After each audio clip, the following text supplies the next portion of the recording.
And I don't think I know why the public doesn't know what to do, because I don't know what to do. It's faced with this level of just foaming at the mouth criminality. What do you think we should do? And what are they thinking as there's a total resistance forming against them?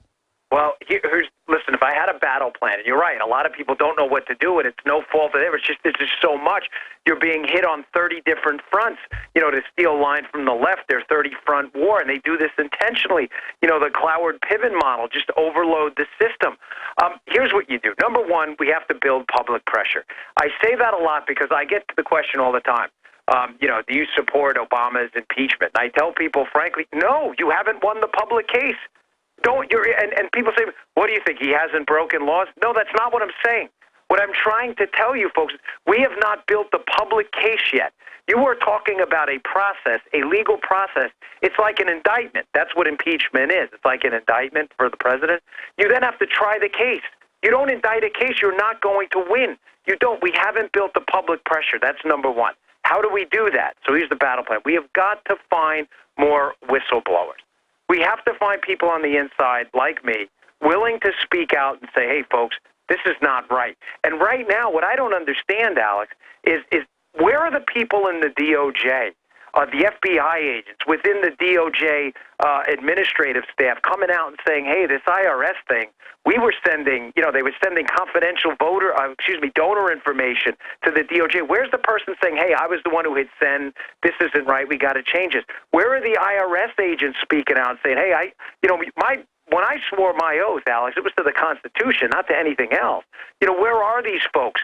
You know, and the third part of this process, so public pressure, you know, getting people on the inside to speak out. But the third part is we have to build an electoral presence, too. It's not just good enough anymore to vote for Republicans. Frankly, it's useless. It's almost destroying the cause because we get these squishes in there. They don't do anything, and then they tarnish the brand and make it even worse. It's time to start voting for liberty-oriented candidates who you hold to account. Don't put it, you know, don't make a golden calf out of anyone. We hold to account, but you can at least trust that they can talk the talk and walk the walk.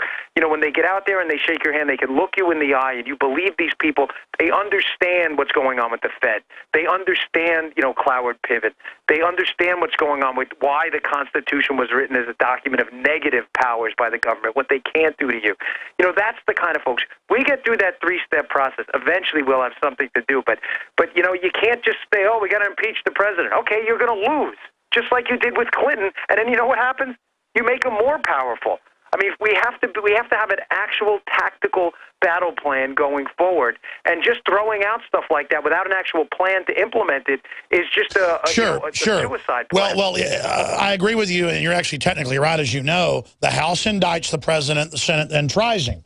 Right. And so you've got to actually go after him with more than just a intern. They wanted to go after him on the intern because it was isolated to just lying to a grand jury. It was isolated to only one issue that protected the political class.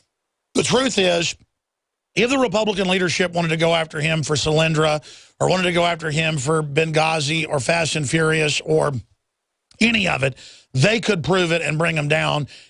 But there's not the moral will, because it's a bunch of establishment rhinos. But as they get replaced, as we're about to see in this midterm election, as we just saw this amazing primary win by David Brat, I'd like you to speak to that, because bottom line, the Democrats are going for the full takeover right now.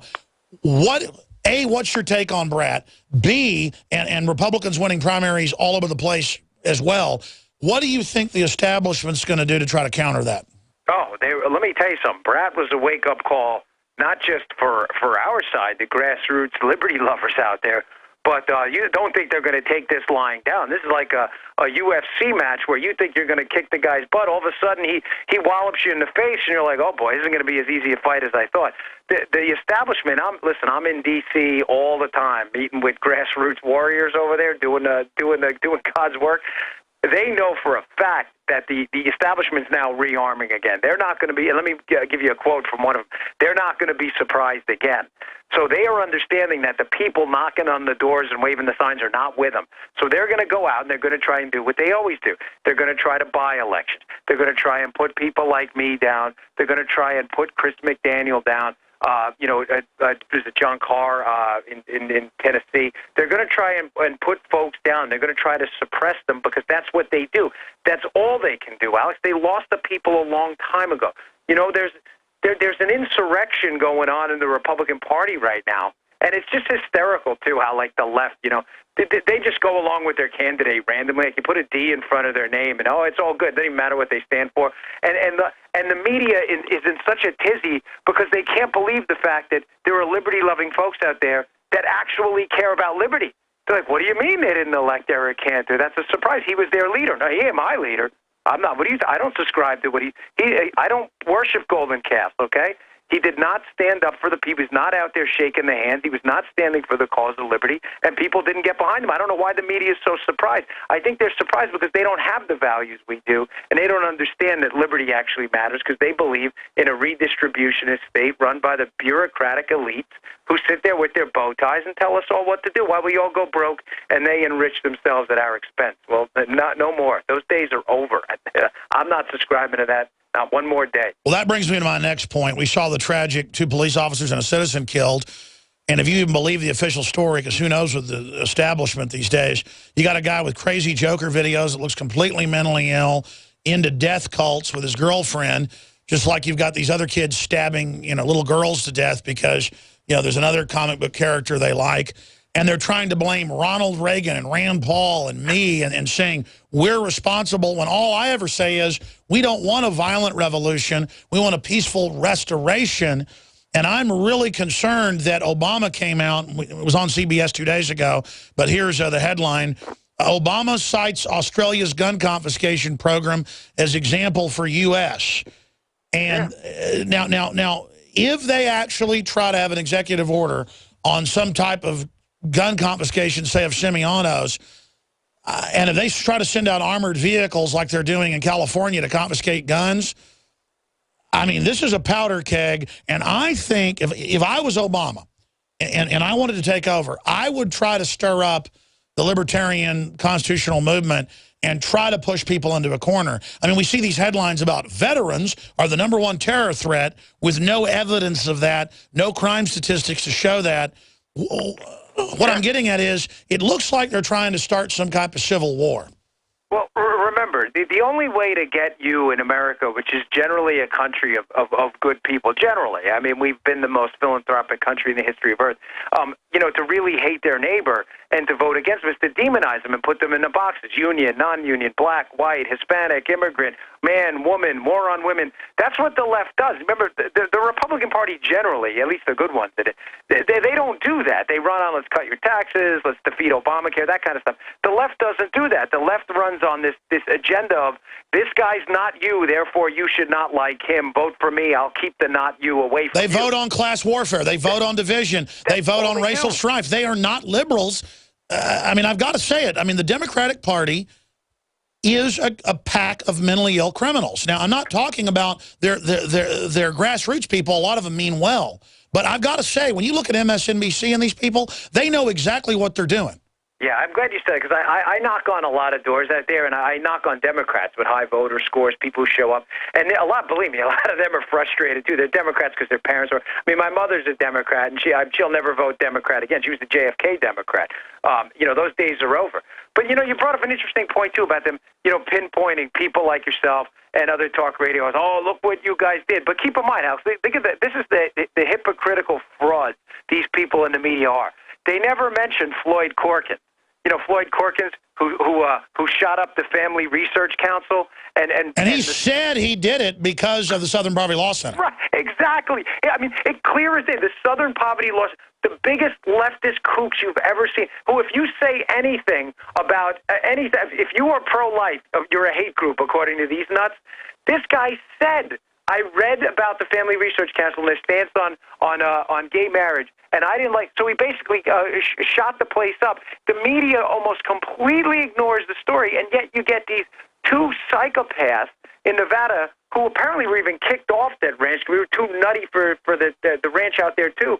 And all of a sudden, every conservative who's ever preached liberty and low taxes is somehow related. I mean, think about the utter stupidity of that. But that's the media, and I'll tell you what, I just ignore it. I know it's hard because they don't like you because you do something that scares them and that commands attention. They don't want that. See, the media wants to monopolize the megaphone, and you got this guy coming up behind them saying, wait, I can do that too, and they don't like that. So they have to say, oh, be careful, they're dangerous. Don't look at these guys. But they don't admit their own role with Corkins, Jared Lee Loughner, even going back to Oswald. Oswald was a leftist. Well, I mean, Dan, they're even trying now in the news, in fact, I'm looking for the article right here, to basically say that David Brat is weird because he says Hitler could happen again. Well, I mean, of course tyranny can happen again. It happens most of the time. So I mean, again, it's like Obama saying and Biden at all these speeches and Kerry, come back to government. Believe in it again like it's a religion. Right. Trust it. It's the answer. Don't listen to people that warn about tyranny. Well, that's what America's all about. Yeah. They'll pick Brat apart. Anything he said, because they are so desperate to make this story go away, because what bothers them, Alex, more than anything we've spoken about in this phone call, is a grassroots insurrection against big government Republicans and Democrats. That drives them nuts because the fact is, and you know this as well as I do, there's some people in the Republican Party that are friends to big government Democrats. Oh, yeah. They all sell out to the same John Boehner? Crowd. Yeah, these people are not leaders. They just sell out to a different golden calf they kneel before. Either way, you've sold out. They're not bedrocked in real values. The fact that a grassroots rebellion in Virginia 7 could unseat the second most powerful man in Congress. Think about that. With no money, nothing, peanuts, a tip in a restaurant in donation terms for fundraising, that they could unseat him by double digits. These guys are running in fear. They will do anything to discredit Brad. You're going to see these stories every day. Brad pulled a girl's hair once in 8th grade. You're going to see it every day. And it just remember the Democrats with Rand Paul when he won the primary? Oh. They went out and dressed up as hayseeds and said racist things on TV, and it turned out they actually worked for the Democratic Party. Oh, that's all that's all they have, though. They don't have anything else. You know what bothers them most about Brad? He gets up there and he actually understands how the biggest form of taxation this country's ever seen is the Fed. He goes up there and explains, hey, folks, if you have $1 and I tax you 25 cents, I've taken 25 cents. You have 75 cents left.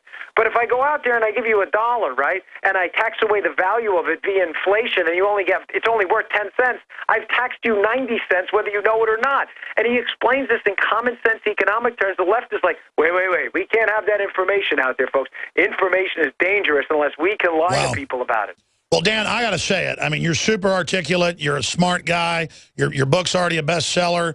I mean, you would be perfect in Congress, and I don't want to have to knock on wood here, but, I mean, you were telling me during the break when we first got you on that things are going really well, but they could pull a lot of tricks. People need to get behind you in Maryland. They need to get behind every other true liberty-based candidate, and people could just hear what you're speaking. You're a whistleblower. You exposed Obama. I know you've gone through a lot of harassment. People need to pray for you and your family. Have you gotten any more harassment?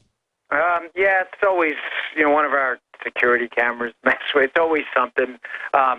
It's always there, and I just roll with it. We all have to make sacrifices. I'm a believer in the second creation, and you pay your dues here. So I'm not worried about it. The fight's the fight. People have no one's as powerful as George III, right?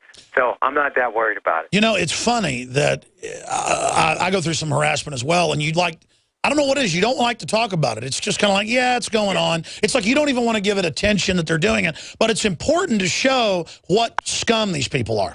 You know what? It is, and I don't, one, because I think it incentivizes more of it, and I have 2 daughters. But secondly, I'm 6'1", 215 pounds. I grew up boxing and wrestling and Brazilian Jiu-Jitsu. I was fighting with the Gracies when no one knew who they were. So I got a pretty thick skin. I got the facial scars and broken nose to prove it. So I'm not really worried about these bow tie wearing foie gras. No, I get it. Absolutely. You're calling their bluff. Dan Bongino, Bongino.com. Folks can follow him on Facebook, going there and following it through. Thank you for the time, and I can't wait to call you Congressman here on the broadcast and turn this country around. Thank you so much for your courage. Hey, you got it, Alex. All right, I'm going to say it. There goes Congressman Dan Bongino.